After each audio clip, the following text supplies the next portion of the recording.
Top quality और consistent performance के लिए सिर्फ सिल्वर पंप नाम याद रखना। રાજકોટ શહેર પોલીસની ક્રાઇમ બ્રાન્ચના પીઆઈ ડામોર અને પીએસઆઈ ચુડાસમાની ટીમને તેવી માહિતી મળેલ હતી કે જે આધાર કાર્ડ જે લોકોને પોતાના નામો ને બધું ચેન્જ કરાવવું હોય, કંઈ પણ એની અંદર ચેન્જીસ કરાવવા હોય, અપલોડ કરવાનું જે થાય ડોક્યુમેન્ટ્સ ને એવું બધું, તો તે કામગીરી માટે થઈને એક શિવમ ઇન્ફોટેક કરીને જન સુવિધા કેન્દ્ર એક ચલાવવામાં આવતું હતું બે લોકો દ્વારા, જે સાર્થક અને ધનપાલ નામના બંને ઈસમો હતા. અને તે લોકો આ જે જન સુવિધા કેન્દ્ર ચલાવતા ત્યાં અમુક પર્ટિક્યુલર ફીઝ લઈને, જે 300 થી લઈને 500 રૂપિયા સુધીની ફીઝ લઈને આધાર કાર્ડમાં નામ ચેન્જ કરવા માટેનું આખી કામગીરી કરતા હતા. પરંતુ આ કામગીરીની સાથે સાથે તે લોકો જે લોકો પાસે પોતાના આધાર કાર્ડમાં નામ ચેન્જ કરવા માટેના ઓરિજિનલ ડોક્યુમેન્ટ્સ જે છે એ પ્રોપર ન હોય, તો એ ઓરિજિનલ ડોક્યુમેન્ટ્સ જે છે તે બનાવટી ઊભા કરતા હતા, જેમાં મુખ્યત્વે પાન કાર્ડ, પછી જન્મનું પ્રમાણપત્ર છે, મેરેજ સર્ટિફિકેટ છે, ગેઝેટ છે. આ 4 પ્રકારના ડોક્યુમેન્ટ્સ જે છે એ ઓરિજિનલ ડોક્યુમેન્ટ્સને ડિજિટલાઇઝ કરી પછી તેને એડિટ કરે અને એડિટ કરી તેની અંદર નામ ચેન્જ કરે અને એને પછી આધારની વેબસાઇટ ઉપર અપલોડ કરી તેના આધારે આધાર કાર્ડની અંદર નામ ને એવું બધું ચેન્જ કરીને ફેક આધાર કાર્ડ્સ બનાવતા હતા. આ સમગ્ર કૌભાંડની અંદર બે લોકો બિપિન અને જુગેશ જે છે એ ફિલ્ડ જોબમાં ટાઈપ્સનું હતું કે જેના દ્વારા એ લોકો આ પ્રમાણેના ગ્રાહકો શોધી લાવતા હતા. અને રવિ અને હરેશ નામના બે કમ્પ્યુટર ઓપરેટર્સ હતા કે જે આ પ્રમાણેના જે ડોક્યુમેન્ટ્સ જે છે એને ક્યાંક ને ક્યાંક બનાવવા માટે થઈને ફોટોશોપ અને અન્ય સોફ્ટવેરનો ઉપયોગ કરતા હતા. હાલ આ 6 આરોપીઓની અટકાયત કરીને તેમની પૂછપરછ શરૂ કરવામાં આવેલ છે. અત્યાર સુધીમાં ટોટલ આવા 58 અલગ અલગ બનાવટી ડોક્યુમેન્ટ્સ આપણને મળી આવ્યા છે તેમની પાસેથી. તે ઉપરાંત ભૂતકાળમાં કેટલા બનાવટી ડોક્યુમેન્ટ્સ બનાવ્યા છે તેની પણ તપાસ હાલ શરૂમાં છે. જે કમ્પ્યુટર અને બીજી અન્ય પ્રિન્ટર અને અન્ય એવી ઇલેક્ટ્રોનિક સિસ્ટમ્સનો યુઝ એ લોકો કરતા હતા તે પણ ક્રાઇમ બ્રાન્ચના અધિકારીઓ દ્વારા કબજે કરવામાં આવેલ છે.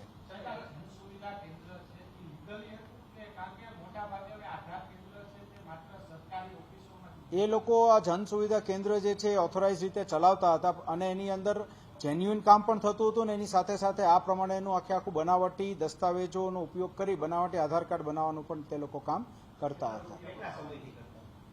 આ લોકો જે છે એ 500 થી 700 રૂપિયા લઈને છેલ્લા 1.5 વર્ષનો સમયગાળો છે ત્યારથી શરૂ કર્યું હતું, જેમાં બનાવટી કામકાજ જે છે એ છેલ્લા 3 મહિનાથી તે લોકોએ શરૂ કરેલું હતું. અત્યારે સુધીની તપાસમાં 58 ડોક્યુમેન્ટ્સ અમને મળી આવ્યા છે. એ ઉપરાંત બીજું તપાસ દરમિયાન ખ્યાલ આવશે કે કેટલા બનાવટી ડોક્યુમેન્ટ્સ. એ લોકો ટોટલ 500 થી 700 રૂપિયામાં કામ કરી દેતા હતા.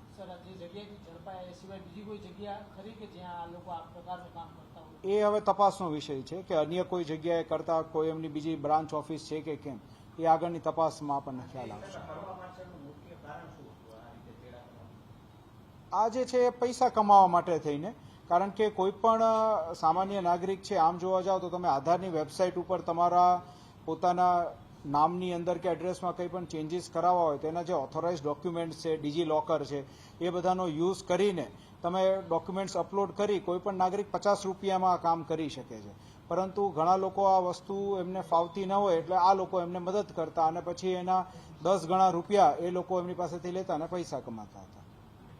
આ જે આરોપીઓ જે છે આપણા, એ તમામે તમામ જે છે એ રાજકોટ શહેરની અંદર જ તે વસવાટ કરતા હતા. એડ્રેસ તમામના અહીંના છે અને જે બનાવવા માટે થઈને આવતા હતા એ અલગ અલગ જગ્યાએથી આવતા હતા, અલગ અલગ જિલ્લાઓમાંથી આવતા હતા.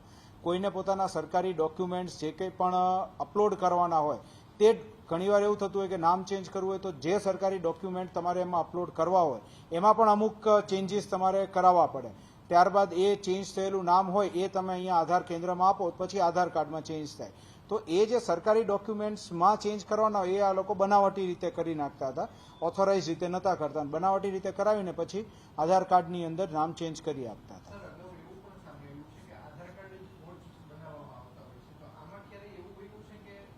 એ તપાસ હાલ શરૂમાં છે કે સંપૂર્ણપણે ફેક આધાર કાર્ડ એ લોકોએ બનાવ્યા છે કે કેમ, તો એ પણ તપાસનો વિષય છે. ભવિષ્યમાં આગળ તપાસ દરમિયાન ખ્યાલ આવશે તો અમે આપને જાણ કરીશું.